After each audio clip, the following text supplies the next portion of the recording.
So we made a quiz, a super quiz, and we made a start screen, a gameplay screen, and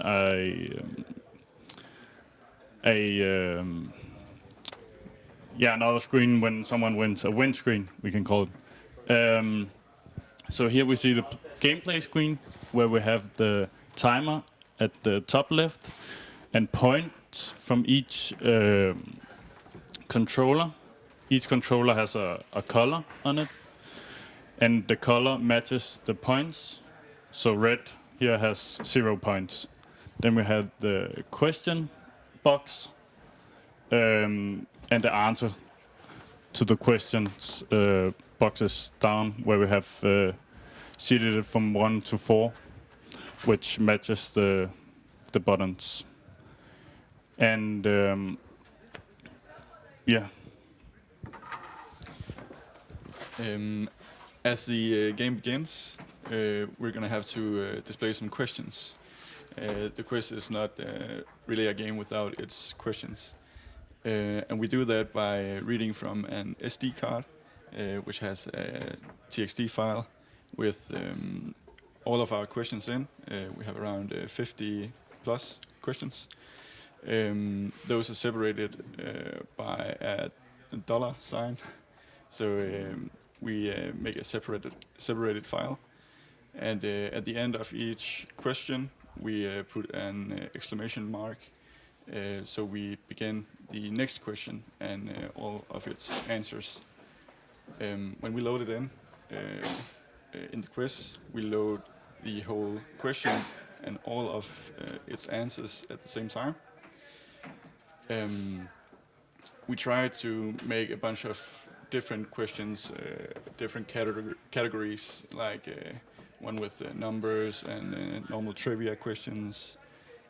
Also fun questions for us, like intern questions that only we understand, but there's only a few. So yeah. All right. So, well, one of the interesting challenges with this program was to convert image files in order to show them on the screen.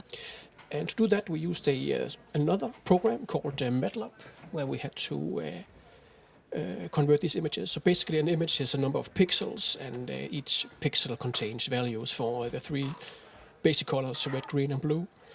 Most basic form. So we had to write a program that extracted these RGB colors, values, and inserted them into a program we wrote ourselves that could then be read from the software. So that was interesting to do this, kind of like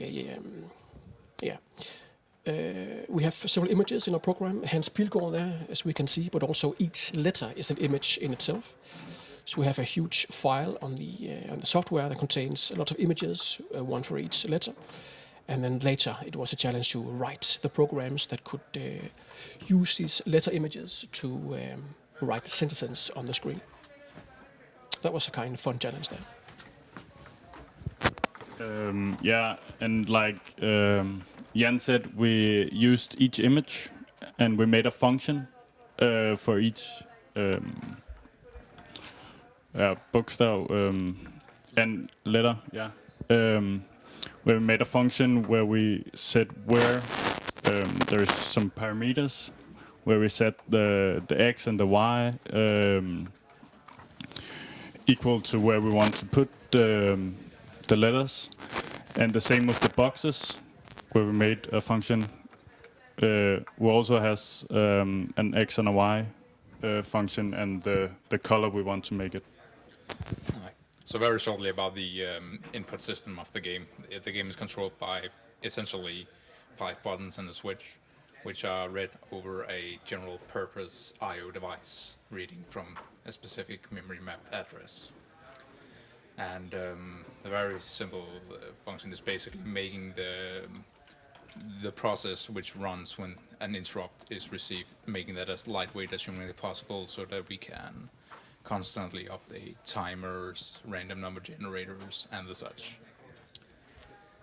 Yeah, again, the basic is basically we register a high value and we read it and process it. Okay, so what was the most challenging thing you had to do in this project?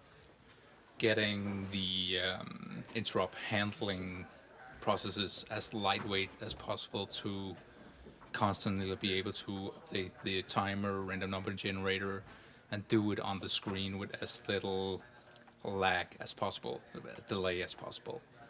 There was a lot of issues with basically when we needed to sort out a new question from a pool of questions we don't exactly know how large is on the SD card, as it can be modular, doing that without basically slowing down the program.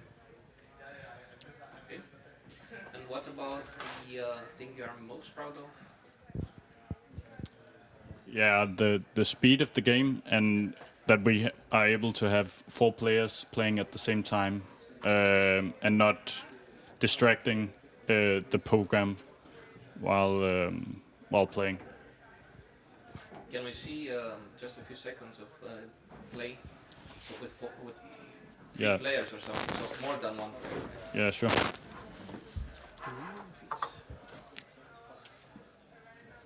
So, by the way, what's the switch for? It is turning on and off Controller. the controller. Yeah. So now that we have 3 controllers on, right? And we can see that they're on because of the colors that are... Yeah, and if they're not on, there's a black box. So if we turn on the yellow, it will pop up a yellow also.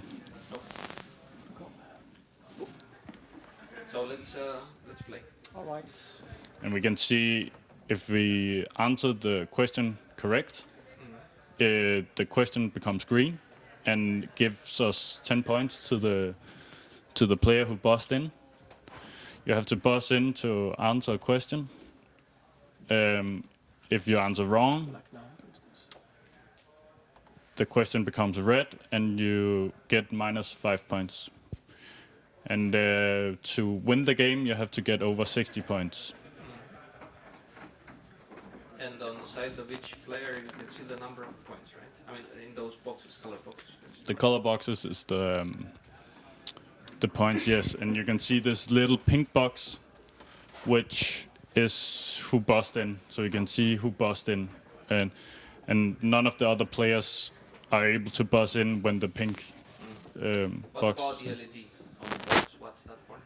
Just to identify the controller, right? Yes, it is to identify which players basically entered. They can also be entered in any order. It's not really relevant.